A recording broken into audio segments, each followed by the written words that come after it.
بسم الله الرحمن الرحيم.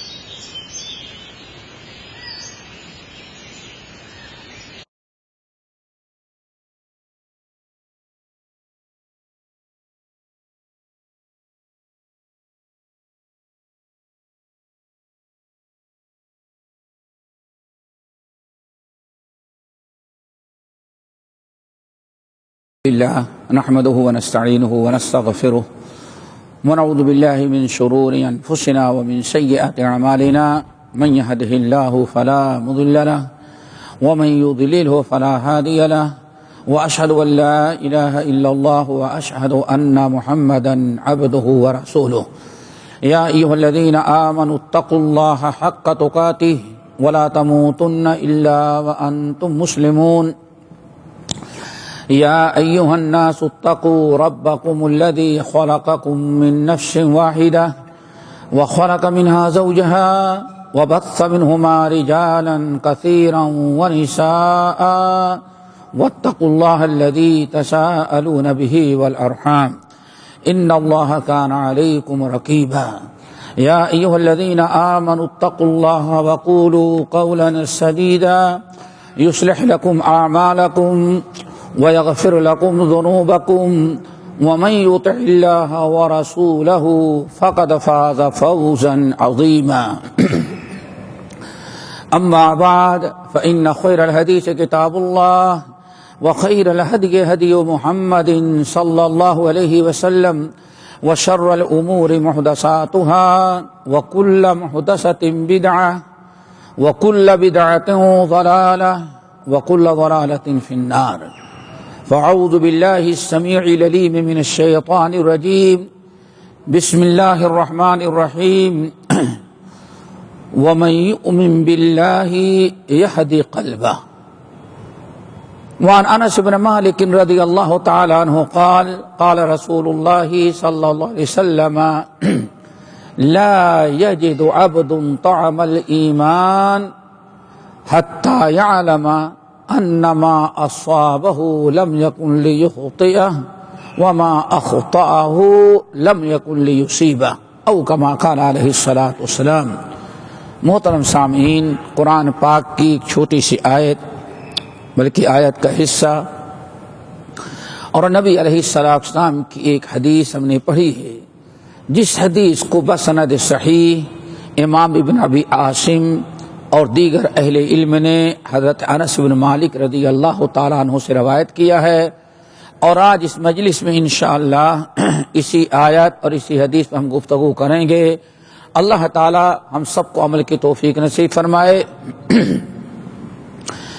انسان کی زندگی کا سب سے بڑا سرمایہ یہ ہے کہ انسان کو امن و امان، سکون اور قلبی راحت اور قلبی سکون نصیب ہو. انسان ہر وقت اس کا دل خوش رہے، مطمئن رہے، ایمان و یقین سے رہے. دل کو سکون ہے تو انسان کے جسم کے سارے اعضاء، سارے معاملات سکون سے رہتے ہیں. اور اسی چیز کی طرف نبی علیہ السلام نے اشارہ کیا صحیحین کی روایت پر، الا ان فی الجسد مضغہ اذا صلحت صلح الجسد کلہ واذا فسدت فسد الجسد کلہ. اے لوگو یاد رکھو، تمہارے جسم کے اندر ایک گوشت کا لوتھڑا ہے، اگر وہ درست ہے تو جسم کے سارے اعضاء درست ہیں، اگر وہ خراب ہو جائے تو جسم کے سارے اعضاء خراب ہو جاتے ہیں. الا سن لو وہی القلب، اور وہ انسان کا دل ہے. انسان کے دل کو اگر نفس کو سکون، اطمینان، راحت ہو تو انسان کے سارے اعضاء سکون اور راحت سے رہا کرتے ہیں. اسی لیے نبی علیہ اللہ رب العالمین نے اس نفس کو اللہ رب العالمین نفس مطمئنہ قرار دیا. جو نفس، جو دل ہر وقت سکون، راحت محسوس کرے، کسی قسم کا ڈر، خوف، الجھن، ٹینشن نہ ہو، اس کو نفس مطمئنہ، یا ایتھا النفس المطمئنہ ارجعی الی ربک راضیۃ مرضیہ. اور نبی علیہ السلام نے سب سے بڑا مالدار اسی کو قرار دیا جس کا دل سکون و اطمینان کے ساتھ ہو۔ آپ نے ارشاد فرمایا یا ابا ذر، تم کیا سمجھتے ہو کہ سب سے بڑا مالدار وہ ہے جس کے پاس مال و دولت زیادہ ہو؟ صحابہ نے کہا بلا۔ ابو ذر غفاری نے کہا بلا یا رسول اللہ، ہم لوگ تو یہی سمجھتے ہیں کہ جس کے پاس مال ہو زیادہ وہی سب سے بڑا مالدار ہے۔ آپ نے کہا لا الا ان غنى النفس ان الغنى غنى النفس، نہیں، سب سے بڑا مال دار، سب سے بڑا حقیقی غنا یہ ہے، غنی وہ ہے جس کے دل کو سکون اور راحت نصیب ہو۔ اللہ تعالی ہم سب کے دلوں کو سکون اور راحت نصیب فرمائے۔ لیکن سکون اور راحت کس کو نصیب ہوگا؟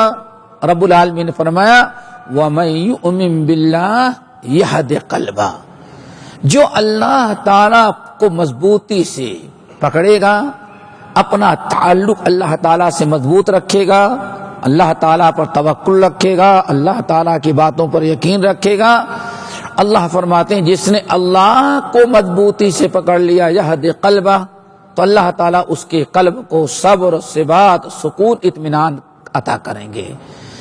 نبی علیہ السلام کی جو حدیث میں نے پڑھی ہے اسی میں نبی علیہ السلام نے اپنا فیصلہ سنایا، امت کو بشارت دی اور فرمایا کہ لوگ سن لو لا یجد عبد طعم الایمان، آدمی کو، کلمہ پڑھنے والے کو ایمان کا مزہ، دل کا سکون، قلب کی راحت، نفس کو اطمینان اس وقت تک نہیں ہو سکتا کلمہ گو کو جب تک دو چیزیں اس کے اندر پیدا نہ ہو جائیں۔ نمبر ایک حتی یعلم انما اصابہ لم یکن لیخطئ، پہلی چیز سکون قلب کی یہ ہے، پہلی شرط ہے کہ انسان کو مال، دولت، مصیبت، پریشانی، خوشی، غمی، جو چیز اللہ تعالی کی طرف سے آ جائے اس پر وہ اس بات کا یقین رکھے، یقین کامل ہو کہ اللہ رب العالمین کا فیصلہ جب تھا تو ہم کبھی اس سے محفوظ نہیں رہ سکتے تھے۔ انما اصابہ لم یکن لیخطئ، جو اللہ نے ہمیں دے دیا، جو مال، دولت، خوشی، غمی، فقر و محتاجگی ہم پر آئی ہے، جو آفت اور بلائیں آئی ہیں، یہ اللہ تعالی کا فیصلہ ہے، ہم کبھی اس سے اپنے آپ کو بچا نہیں سکتے تھے۔ لم یکن لیخطئ، کبھی ہم اس سے بچ ہی نہیں سکتے تھے، جو چیز ہمارے نصیب میں لکھی تو وہ آ کر کے رہے گی، اس پر اطمینان ہو جائے۔ اب انسان کو اگر یہ اطمینان ہو، یہ یقین ہو کہ انما اصابہ لم یکن لیخطئ، اگر مال و دولت آئے گا تو کبر اور غرور نہیں بلکہ الحمدللہ کہے گا اللہ نے ہمارے نصیب میں جو لکھا تھا ہم کو دے دیا۔ کوئی مصیبت، کوئی پریشانی آئے گی تو کفر و شرک نہیں کرے گا، ادھر ادھر بھاگے گا نہیں، شکوہ شکایت نہیں کرے گا، جائز وسائل اپنائے گا، پھر اس کے بعد کہے کہ بھائی جب اللہ تعالیٰ نے ہمارے نصیب میں یہی لکھا ہے تو ہم اس پر خوش ہیں۔ وَرْضَ بِمَا قَسَمَ اللَّهُ لَكَ تَكُنْ أَغْنَى النَّاسِ، اللہ رسول نے ارشاد میں رب نے جو تمہارے نصیب میں لکھا اس پر اطمینان رکھو، سب سے بڑے مالدار بن جاؤ گے۔ آدمی ہر قسم کے پریشانی سے محفوظ رہے گا، کیوں سارا تعلق اس نے کس سے قائم کر رکھا ہے؟ اللہ۔ خوشی آئی تو اس کا فیصلہ، مصیبت آئی تو اس کا فیصلہ، کاروبار چل رہا ہے تو اس کا فیصلہ، اگر کاروبار نہیں چل رہا ہے تو اس کا فیصلہ، اور وہ رزاق ہیں، کبھی ہمیں بھوکا نہیں مارے گا، اس میں آدمی اس پر اطمینان کر لے۔ نمبر 2 وما اخطأہ لم یکن لیصیبہ، دوسری شرط کیا ہے؟ جس چیز سے یہ بچ گیا ہے، اللہ اکبر، جس چیز سے وہ بچ گیا، جس چیز سے وہ محفوظ رہ گیا، مال سے، اولاد سے، مصیبت، پریشانی، خوشحالی سے محفوظ ہے، آفتوں سے محفوظ ہے، جس چیز سے وہ بچا ہوا ہے، جو چیز اس کو نہیں ملی ہے، اس پر اس بات پر یقین رکھیں کہ اللہ نے جو چیز میرے نصیب میں نہیں لکھی ہے وہ کبھی ہمیں مل نہیں سکتی۔ یہی چیز قرآن پاک ما وَيَفْتَحِ اللَّهُ لِلنَّاسِ مِن رَحْمَةٍ فَلَا مُمْسِكَ لَهَا۔ میرے بندو ہمیشہ اللہ تعالیٰ کی ذات پر یقین رکھو۔ اللہ تعالیٰ نے جس فضل و کرم کا دروازہ تمہارے اوپر کھول دیا، فَلَا مُمْسِكَ لَهَا، کائنات کے سارے لوگ مل کر کے بھی تم کو اس سے محروم نہیں کر سکتے۔ کبھی نہ انسان تعویذ کے پیچھے جائے گا، نہ گھنٹا کرے گا، نہ کفریہ شرک کرے گا، اور نہ کبھی کسی غلط حرکت کو اپنائے گا۔ کیوں؟ اسے معلوم ہے کہ اللہ رب العالمین نے جو ہمیں دے دیا ہے ہم سے کوئی چھین نہیں سکتا۔ اور پھر وَمَا يُمْسِكْ فَلَا مُرْسِلَ لَهُ مِن بَعْدِهِ، اور جس چیز کو اللہ تعالیٰ نے روک لیا ہے، جس سے آپ کو محروم کر دیا ہے، اس بات پر یقین ہو کہ جب ہم نے جائز وسائل اپنا لیے، ساری تدابیر اپنا لیے، پھر بھی ہمارے رب نے ہم کو نہیں دیا، تو اس کا مطلب کہ ہمارے نصیب میں وہ چیز نہیں تھی۔ رب العالمین نے فرمایا وَمَا يُمْسِكْ، اور جس چیز کو روک لے فَلَا مُرْسِلَ لَهُ مِن بَعْدِهِ، اللہ کے روک لینے کے بعد کوئی اس کا دروازہ کھول نہیں سکتا۔ اور یہی وہ عقید توحید ہے دوستو۔ ہر وقت 5 نماز میں ہر فرض نماز کے بعد ہم کیا پڑھتے ہیں؟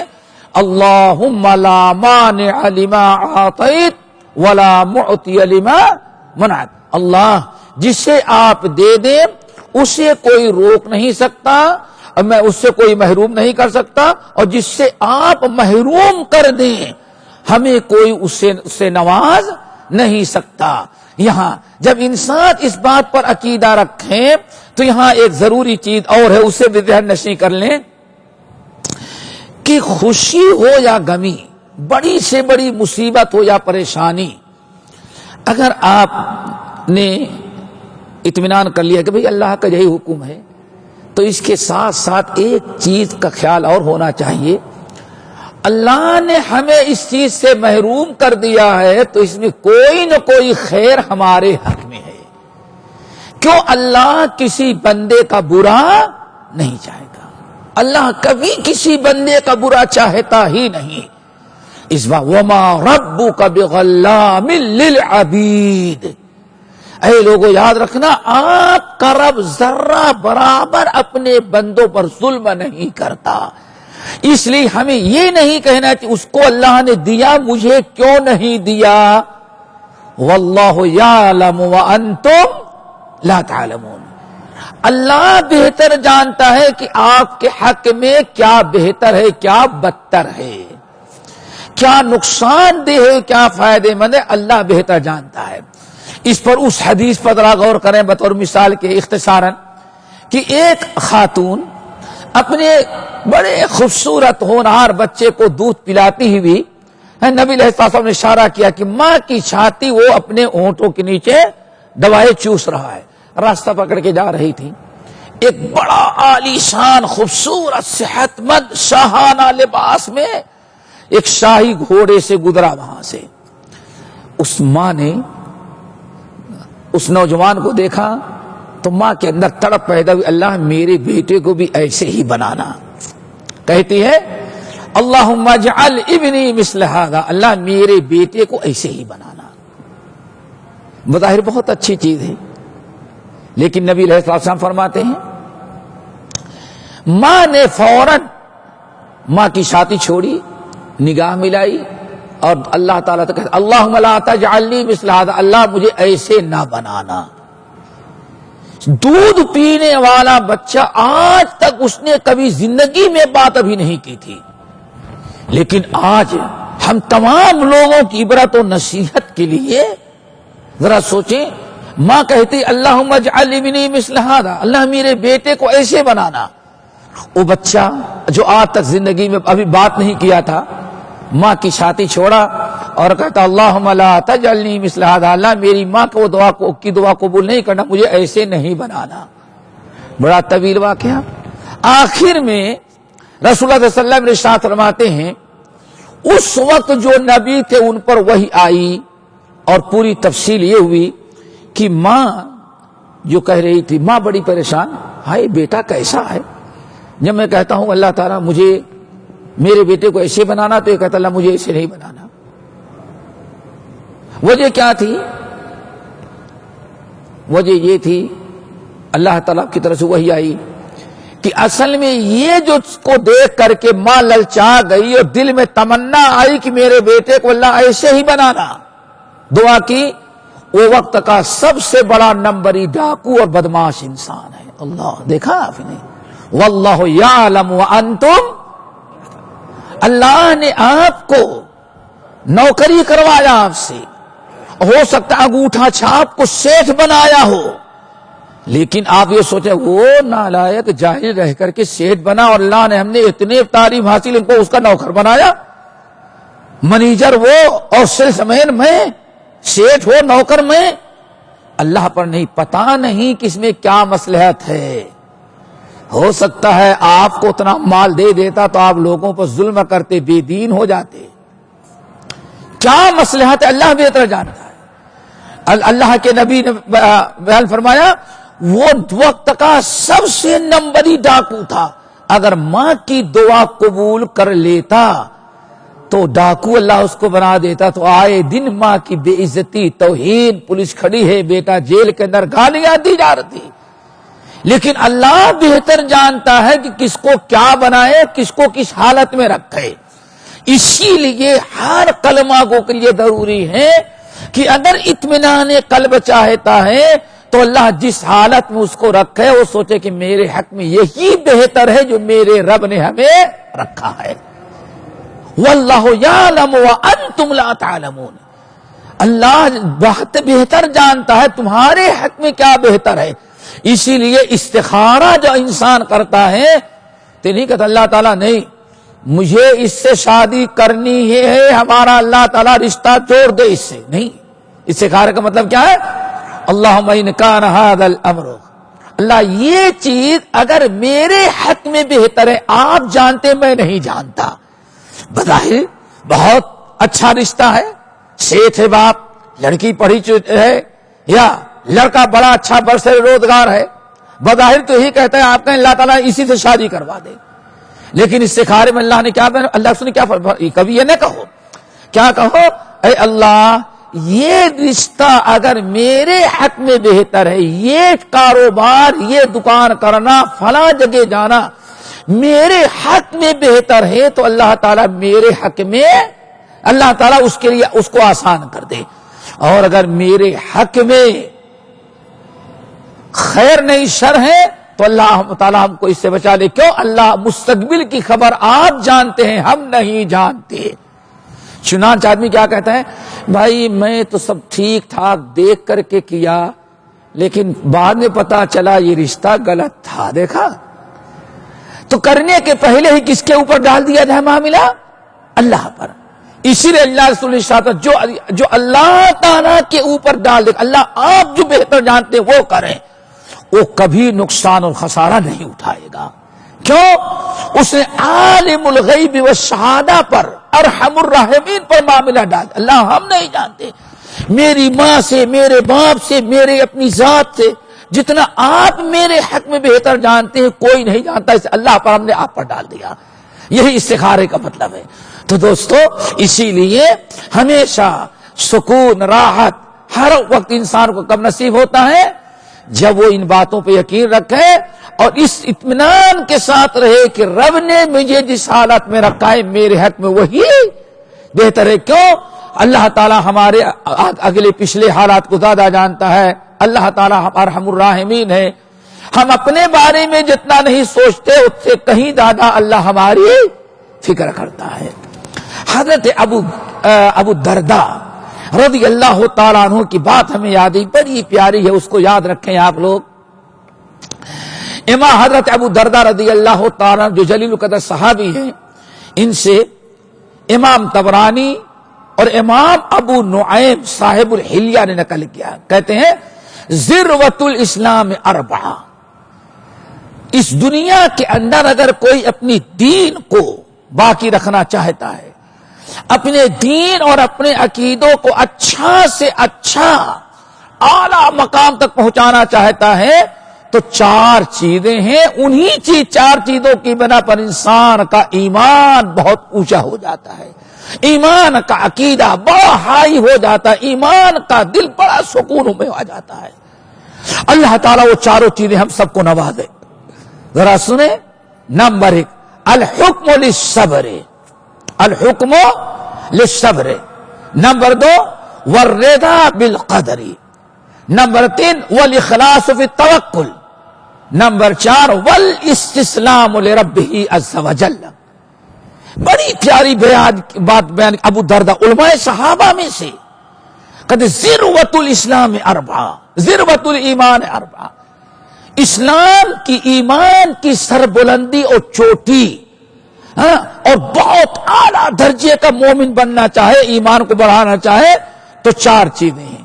نمبر 1 الحکم للصبر، الصبر للحکم، اللہ اس کے رسول کا جو حکم آ جائے، اللہ اس کے رسول کا جو حکم، امر، آرڈر اور تعلیم آ جائیں، اس کے قبول کرنے میں اپنی عقل نہ لڑائیں۔ ٹھیک ہے اللہ کا حکم تو ہے لیکن پتہ نہیں اس کو کریں گے تو میرا یہ نقصان، اللہ، یہی آج مسلمان مارا گیا، یہی مسلمان مارا گیا، اور آج تک مسلمانوں کو اپنی تباہی کا احساس نہیں ہو رہا ہے۔ کیوں؟ یہ قرآن پاک مومن بننے کے لیے شرط رکھا ہے، کیا؟ ما کان لمؤمن ولا مؤمنۃ اذا قضى اللہ ورسولہ امرا ان یکون لهم الخیرۃ من امرہم، کسی کلمہ گو مومن اور مومنہ کے لیے جائز نہیں ہے کہ جب اللہ اس کے رسول کا حکم آ جائے تو سوچے سمجھے پھر کہے سوچ کر کے بتائیں گے، قبول کرے یا نہ کرے، سوچنے سمجھنے کا اختیار نہیں ہے۔ ایمان کا تقاضا یہ ہے کہ جب اللہ اس کے رسول کا حکم آ گیا تو آپ اس پر ڈٹ کر کے عمل کریں، کتنی بھی آفتیں، کتنی بھی تکلیفیں، کتنی بھی پریشانی۔ لیکن آج مسلمانوں نے چھوڑ دیا۔ اللہ نے قرآن پاک کے اندر بیان فرما دیا، یمحق اللہ الربا ویربی الصدقات، اے لوگوں ہمیشہ یاد رکھنا، صدقے سے اللہ مال بڑھاتا ہے اور سود سے مال گھٹاتا ہے۔ لیکن ایمان نہیں۔ کیوں؟ ہم دیکھتے ہیں آپ کے ساتھ آیا، سود سے گاڑی لیا، سود سے پیسے لیے، ایک کارخانہ کھول دیا، سیٹھ بن گیا۔ اب آپ سوچتے ہیں کہ ارے آیا تھا ہمارے ساتھ لیکن کہاں سے کہاں نکل گیا، میں اب بھائی 2000 کی نوکری کر رہا ہوں۔ لیکن یہ کبھی نہیں سوچتے کہ ذرا دیکھو 2-4 سال کے بعد ہوتا کیا ہے۔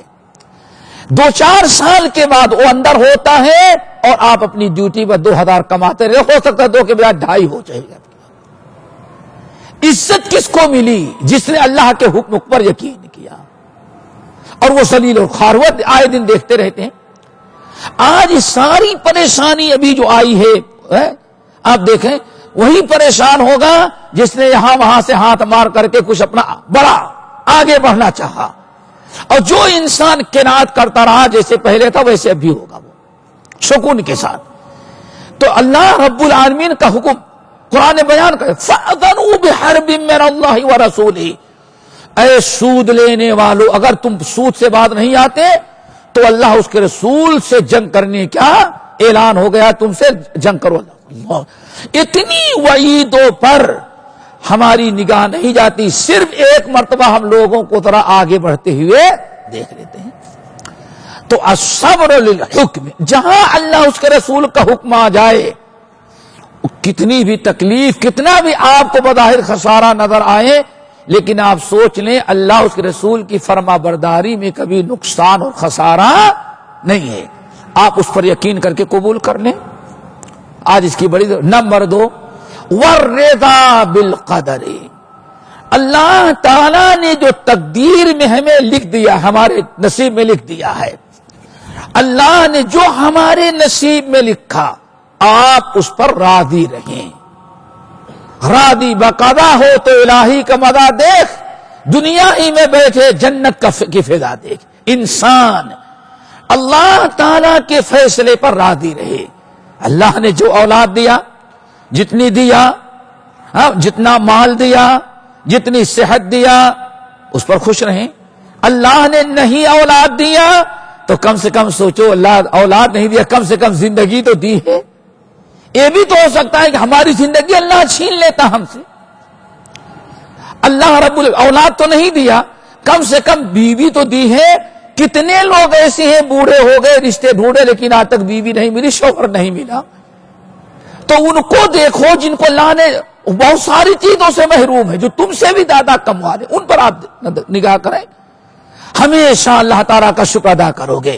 والرضا بالقدر، تقدیر پر اللہ نے جو کچھ لکھا اس پر خوش رہو۔ نمبر 3 میرے بھائیوں، والاخلاص فی التوکل، کہتے اللہ تعالیٰ کی ذات پر توکل کرو تو ادھر ادھر والا نہیں، اخلاص کے ساتھ۔ وما امروا الا ليعبدوا الله مخلصین لہ الدین، اخلاص کے ساتھ نہیں، اللہ کی ذات پر ہم توکل کیے ہوئے ہیں۔ توکل کیسے؟ اللہ اکبر۔ امام ابن خزیمہ رحمۃ اللہ علیہ جب اپنے 3 ساتھیوں کے ساتھ حدیث حاصل کرنے کے لیے جا رہے ہیں، راستے میں توشہ ختم ہو گیا، قافلہ رواں دواں ہے، جدھر حدیث حاصل محدث کے پاس جا رہے تھے، پیچھے لوٹنے کے بجائے، کہیں ٹھہرنے کے بجائے سوچتے چلو بھوکی تھے لیکن راستہ نزدیک تو ہوتا جا رہا ہے۔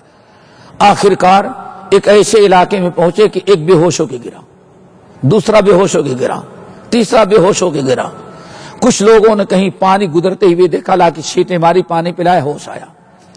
پھر ایک جگہ مکان کرائے پر لیا چاروں نے، کہا بھائی اب یہیں رکو، رات ہو گئی ہے، صبح ہوگی تو کچھ کھانے پینے کا انتظام کریں گے۔ 3 بالکل بے ہوش پڑے ہوئے، کہا بھائی خزیمہ، اور چاروں کا نام محمد، چاروں کا نام محمد، اب تم انتظام کرو، ہمارے اندر تو ہمت نہیں۔ امام ابن خزیمہ رحمۃ اللہ علیہ ہمت کی، پانی نہیں تھا، تیمم کیا اور 2 رکعت نماز پڑھنے کے لیے کھڑے ہو گئے، سجدے میں گئے۔ اللہ کس سے مانگے؟ سارے شہر کے لوگ سو چکے ہیں، ہر ایک کا دروازہ بند ہے، دکانیں بند ہے، لیکن مجھے یقین ہے کہ نہ تو سوتا ہے نہ تیرا دروازہ کسی وقت بند ہوتا ہے۔ اس لیے رب اس رات کی تاریکی میں جہاں ساری مخلوق سوئی ہوئی ہے، ہم تجھ سے رزق مانگتے ہیں۔ تینوں نے میرے اوپر ذمہ داری ڈال دی، مر رہے ہیں، میں کہاں سے کھلاؤں؟ میرے پاس نہیں، لیکن رزاق آپ ہے، آپ کے پاس ہے۔ امام ابن خزیمہ کہتے میں سر ابھی سجدے سے نہیں اٹھایا تھا، بس گھوڑے کی ٹاپ سنائی دی، لیکن میں سوچا مانگ رہا ہوں اور گزرتا ہوگا کوئی، آیا ہاتھ میں کندیل سمجھتے ہو نا، لالٹین جو ہوتی ہے، کندیل رکھے لگے، گھوڑے پر سوار، خادم پیچھے بیٹھا ہوا، نیچے اترا، من منکم محمد، تمہیں محمد کس کا نام ہے؟ جو لیتے ہوئے تھے محمد ابن جریر۔ اللہ، ان لوگوں نے کہا ہم چاروں محمد ہیں، جتنے نظر آ رہے ہیں سبھی محمد ہیں، اس میں کوئی عبداللہ عبد الرحمن نام کرے، چاروں محمد ہیں۔ کہا کہ کیا معاملہ ہے تم لوگوں کا؟ کہا کیا بات ہے؟ کہا کہ میں سویا ہوا ہوں، جیسے نیند لگتی معلوم پڑتا کوئی جگا رہا ہے، سویا ہوا ہے، اور میں اس علاقے کا حاکم اور بادشاہ ہوں۔ اللہ اکبر، میں کون ہوں؟ اس علاقے کا میں راجہ مہاراجہ بادشاہ ہوں، نیند نہیں آ رہی ہے، جیسے سوتا ہوں وہاں کوئی جگا رہا ہے، سویا ہوا ہے، 4 محمد بھوکے تیرے مملکت میں، تیرے پڑوس میں۔ کہا میں یہ دروازہ کھٹکھٹایا، کوئی محمد نہیں، تو مجھے شک ہوا کہ شاید کوئی مسافر ہو، میں رات کو لالٹین لے کے ڈھونڈ رہا تھا۔ ہاں بہرحال یہ کون ہے؟ کہا ہم لوگ تو بالکل مانگنے کے لائق، ان کو رزق، کہا کہ تم رزق کا انتظام کرو، تو یہ بھی اللہ کا بندہ باہر جا کر ڈھونڈنے کے بجائے تیمم کیا اور سجدے میں پڑا ہوا ہے، نکالا دیا۔ محمد ابن خزیمہ علیہ السلام پھیرے کا پورا مسئلہ پوچھا، پورے حالات اور واقعہ بیان کیا۔ بادشاہ نے تھیلی نکالی، اناج و غلہ نکالا، کہا یہ کھاؤ، اتنے کیش لو، اور دیکھو وہ میرا محل ہے، یہ ہے اخلاص فی التوکل، اخلاص فی التوکل، توکل میں اخلاص ہو، توکل کرے اللہ پر بھروسہ، اس کے اندر بھی اخلاص ہو۔ اخلاص کی مثال دے رہا تھا. اللہ اکبر. امام ابن خزیمہ اٹھے, ذرا ہمت تھی, سارا تحفہ قبول کیا, جانے لگا تو کہا دیکھو بادشاہ کہتا ہے یہ فلاں جگہ میرا محل ہے, جب بھی یہ توشہ ختم ہو جائے ابھی استعمال کرو, اور توشہ ختم ہو جائے تو اب کہیں مانگنے کے لیے نہیں جانا, ہمارے یہاں آنا. اللہ اکبر. محمد ابن خزیمہ نے کہا بادشاہ سلامت میں تو آپ کے ہاں نہیں آؤں گا. کہا کیوں نہیں آؤ گے؟ کہا کہ آپ سوتے ہیں, آرام کرتے ہیں, دروازہ بند کرتے ہیں, میں آپ کے دروازے پہ آیا, آپ کے واچ مین باڈی گارڈ نے کہا صاحب دیکھتے نہیں چلے آئے, ابھی بادشاہ سلامت سو رہے ہیں, نیند خراب کرتے, کل آنا. بھوک تو ابھی لگی ہے تو کل کو لٹکا دے گا تو کیا کریں گے, آپ سوئے ہیں تو میں ایسا کروں گا. یہ اخلاص فی التوکل, اللہ ہمارے اندر بھی یہی توکل پیدا, اخلاص فی التوکل. کہتے ہیں ابن خزیمہ نے کہا حضرت جب ہمارا توشہ ختم ہو جائے گا تو جیسے آج رب سے مانگیں اسی سے مانگیں گے, کیوں نہ سوتا ہے نہ کبھی جاتا ہے نہ کہیں غائب ہوتا ہے. اگر اس کی ذات پر توکل کریں گے تو جیسے آج آپ کو سو رہے تو اٹھا کے بھیجا, آئندہ پھر وہ آپ ہی کو بھیجے گا. اخلاص فی التوکل. دیکھو ذرہ برابر اس کے اندر شائبہ نہیں آنا چاہیے. اللہ ایسا ہی توکل عطا کرے. نمبر 4 کتنی پیار, والاستسلام لربہ تعالی. نمبر 4 انسان اپنے آپ کو اپنے رب کے حوالے کر دے. بس رب میں تیری ملکیت ہوں, جو چاہیے جیسے کہے تجھے اختیار ہے, میں تو تیرا ہی بندہ ہوں. اللہ بیماری دے تو ہم کو تیرے بندے, صحت دے تو تیرے بندے, اولاد دے تو تیرے بندے, نہ دے تو تیرے بندے. اے اللہ ہر حال میں ہم آپ کے ہر حکم میں اپنے ہر اعتبار سے اپنے آپ کو آپ کے سپرد کر دیتے ہیں. ابو درداء رضی اللہ تعالیٰ نے کہا یہ 4 چیز, ذروۃ الایمان, ایمان کی سربلندی, ایمان کو چوٹی تک پہنچا دینے والے یہ 4 چیزیں ہیں. اللہ تعالیٰ سے دعا کرو یہ 4 چیزیں ہم کو نصیب ہو جائیں تو انشاءاللہ ہمیں قلبی سکون بھی نصیب ہوگا. باقی انشاءاللہ کل جمعے کے خطبے میں اللہ تعالیٰ ہم سب کو عمل کی توفیق نصیب فرمائے. حرمین مسجد حرمین الگوئے حرمین انشاءاللہ اللہ رب العالمین سب کو عمل کی توفیق نصیب فرمائے. باقی انشاءاللہ اقول قولی ھذا واستغفر اللہ من کل